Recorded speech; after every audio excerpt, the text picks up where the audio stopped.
Olá pessoal, aqui quem fala é o Murilo do canal Murilo Critica e da página Murilo Critica, e hoje nós estamos aqui para mais um vídeo, para mais uma crítica. Dessa vez a crítica aqui vai ser de Blue Eye Samurai, ou seja, Samurai de Olhos Azuis.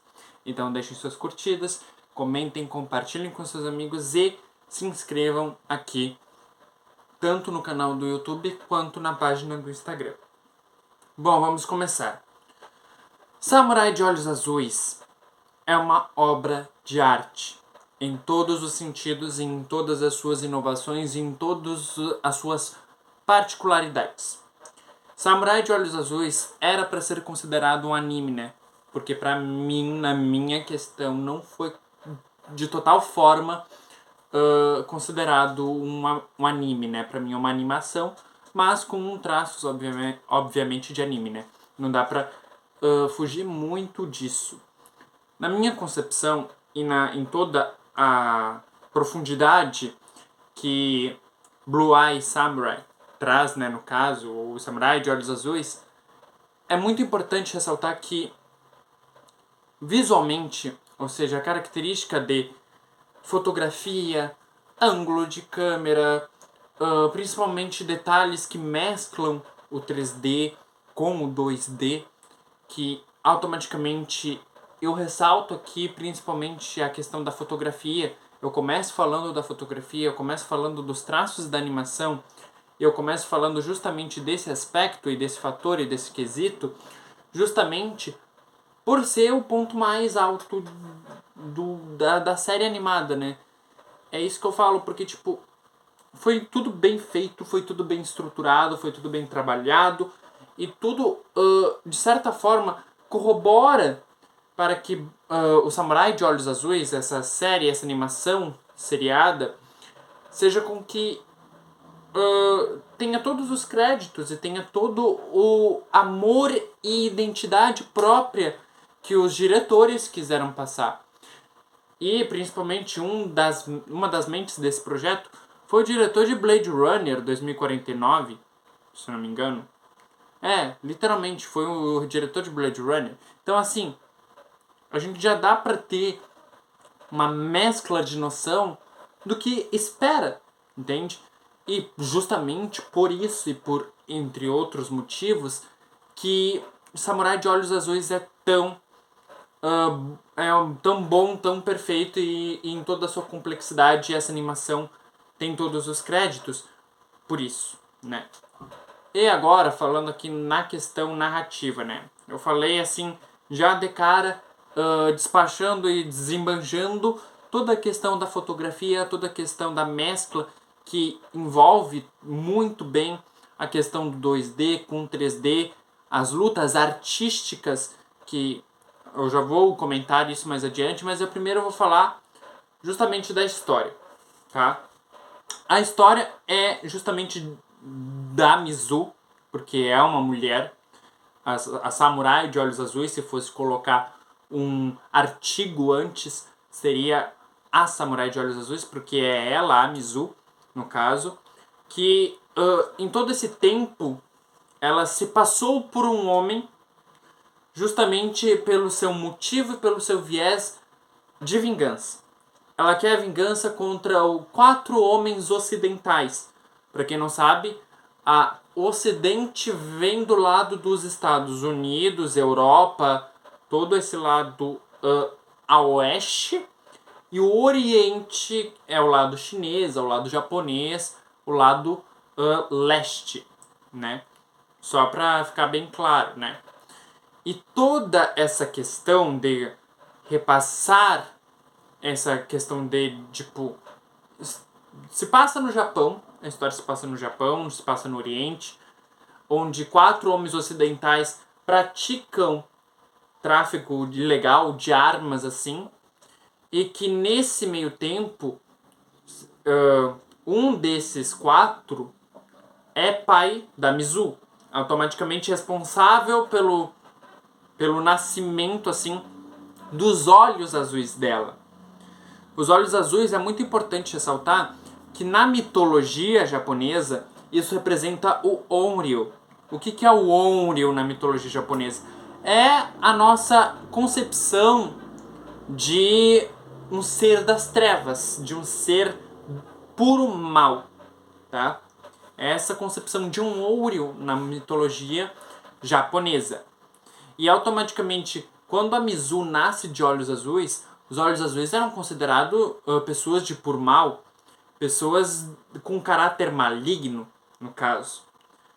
Só que ao decorrer da história, ela vai crescendo e sendo criada como um menino, sendo criada reclusa, né, numa vila de pescadores com a mãe, afastado de tudo e de todos. Só que daí nesse meio tempo, Mizu foge de casa e daí os homens, né, japoneses veem ela e incendeiam a cabana dela com a mãe dela dentro, e daí ela acha que tem todo o direito de vir com a vingança aos homens que criaram ela. No caso, seria ao pai dela, que é um desses 4 homens ocidentais. Então, sim, toda essa ética vingativa, toda essa questão de trabalhar um caminho de um samurai por meio de uma vingança, também é uma narrativa super positiva e super adequada e fantástica. E ao mesmo tempo, com sua certa originalidade, que ao mesmo tempo tu pensa em animação japonesa ou algo do tipo, os animes, né? Tu pensa automaticamente que algum deles vai trabalhar com a vingança. Só que esse em específico, ele tem a sua originalidade também muito por conta da brutalidade. Ou seja, esse é um anime recomendado para maiores de 18 anos, no caso, tá? Deixando bem claro aqui. Mas por conta da brutalidade. É o mesmo nível de Invencível, tá, gente? Pra pegar um nível de comparação, um nível de brutalidade, de violência, é o mesmo que já feito, por exemplo, em Invencível. Só que, ao mesmo tempo aqui, em Blue Eye Samurai, o Samurai de Olhos Azuis, a gente tem também um trabalho de paralelismo. Trabalho de paralelismo que eu gosto muito de falar e mencionar o trabalho de paralelismo, que eu acho simplesmente o ápice. Por quê?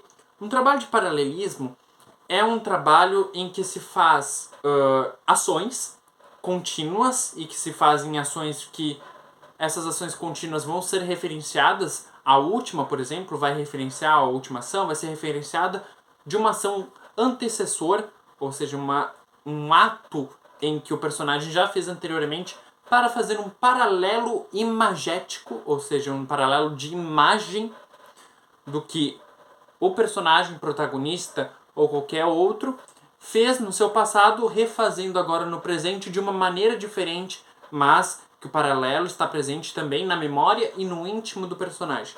Isso é paralelismo.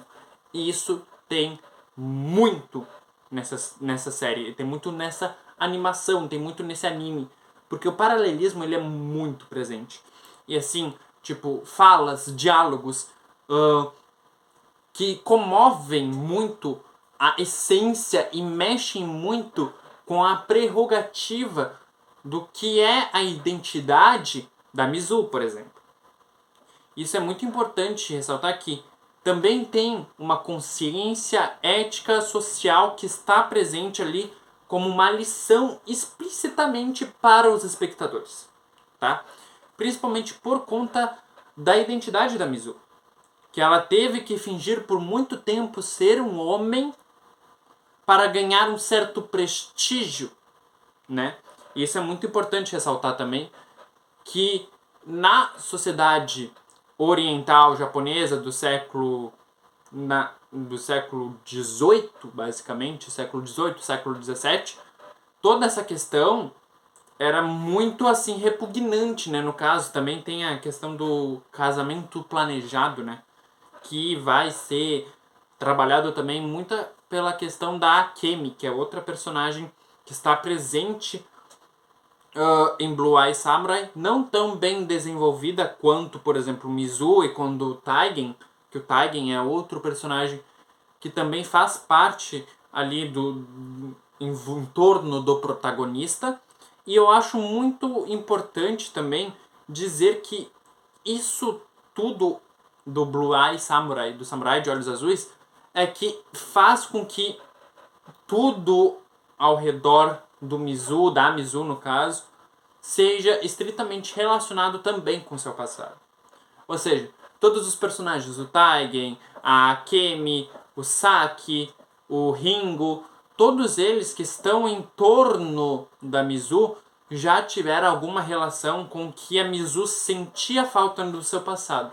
Se for parar para analisar também essa questão do intimismo personificado, tem muito também nesse anime, nessa animação, né? O que eu acho que tem, assim, de defeito, se eu fosse apontar um defeito? Que pra mim é mínimo esse defeito, não vai fazer tanta diferença, mas que eu senti um pouco em alguns episódios. Que tem muita trama, tem muita coisa pra acontecer, tem muita coisa pra explicar, tem muita coisa pra rolar, de ação, de acontecimento, de trama. E o episódio, mesmo sendo alguns de 50 e de 1 hora, não trabalha muito bem o seu ritmo. Não trabalha tanto o seu ritmo. Isso é uma coisa em que eu particularmente senti ao longo de alguns episódios. Devo dizer principalmente o 7. O episódio 7 pra mim foi um dos mais problemáticos na questão do ritmo, tá?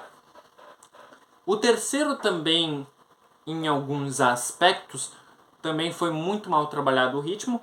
Entretanto, tem alguns episódios que funcionam perfeitamente. Como, por exemplo, o episódio 5, o episódio 6 e o último episódio, o episódio 8. Que é simplesmente... são episódios assim, que eu consideraria levar adiante. Tanto visualmente, tanto narrativamente, quanto que toda a essência de desenvolvimento de personagem da Mizu, toda essa narrativa e toda essa perfeição está presente nesses 3 episódios que eu mencionei. O 5º, o 6º e principalmente também o 8º. Para mim o melhor de todos é o 5º, né? Obviamente.